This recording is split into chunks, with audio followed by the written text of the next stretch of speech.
Guys, janganlah kalian percaya kepada konten-konten kreator yang mana konten kreator tersebut adalah orang-orang Wahabi. Karena apa? Karena seperti Ustadz Adi Hidayat saja itu mereka itu di framing, difitnah, katanya memotong ayat. Padahal itu bukan memotong ayat, tapi disuruh melanjutkan ayat untuk orang-orang Kristen pada waktu itu yang sepanggung sama Ustadz Adi Hidayat itu. Jadi mereka konten kreator yang dari Wahabi itu memfitnah Ustadz Adi itu dibilang katanya memotong ayat katanya. Jadi dari waja'alani nabiyya itu dipotong menjadi diteruskan terus disambung dengan waja'alani mubarakan ayyama kuntu. Itu dipotong oleh Ustadz Adi katanya. Padahal Ustadz Adi itu bukan memotong ayat tapi nyuruh untuk melanjutkan ayat kepada mereka orang-orang Kristen yang satu panggung dengan beliau. Malah di framing oleh mereka, difitnah oleh mereka orang-orang Wahabi itu seperti Pras itu, Harry Pras. Difitnah, dibilang memotong ayat katanya. Dibilang dipotong ayatnya diganti dengan waja'alani mubarakan ayyama kuntu. Lah ini fitnah guys. Fitnah yang sangat keji, fitnah yang sangat besar.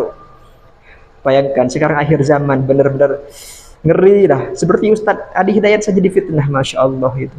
Padahal beliau itu luar biasa ilmunya. Kita, mana kita? Gak ada ilmunya sama sekali. Sedangkan beliau, Ustadz Adi Hidayat itu, Masya Allah ilmunya luar biasa. Ahli Quran beliau. Sedangkan orang yang fitnah, para konten kreator itu.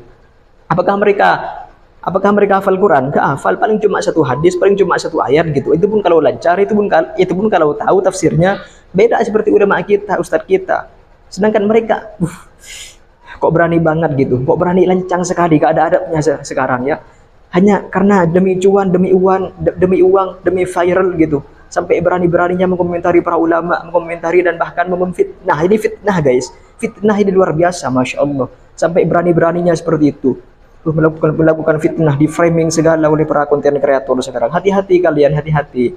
Jangan sampai kalian nasibnya nanti di akhir hayat nanti nggak tahu dah, nggak bisa menggambarkan saya. Mudah-mudahan kalian diberikan hidayah oleh Allah Subhanahu wa taala agar kembali kepada jalan yang benar. Ya, jangan mudah-mudah ataupun jangan remeh menyalahkan dengan entengnya menyalahkan para ustadz kita. Ya, ingatkan dengan cara yang baik. Tidak usah dikeluarkan di sosmed gitu. Langsung tabayun aja, ya, langsung tabayun aja datang ke pondoknya beliau. Ya, bayangkan kalau kalian datang kepada pondoknya langsung ya, minta maaf ya, secara lembut kalian bilang, "Oh, ini salah Ustadz." Oh, bilang aja seperti itu. Jangan keluar-keluar di sosmed seperti itu. Itu namanya memfitnah atau apalagi itu fitnah. Apalagi merendahkan para ulama seperti itu jahat sekali, itu fitnah akhir zaman gitu ya. Itu tidak ada adabnya itu langsung datang kepada beliau, negur secara ngeritik ataupun negur secara baik-baik saja, tidak perlu dikeluarkan di sosmed, walaupun beliau itu terang-terangan di sosmed juga direkam pada waktu itu ya. Tapi kan adabnya kita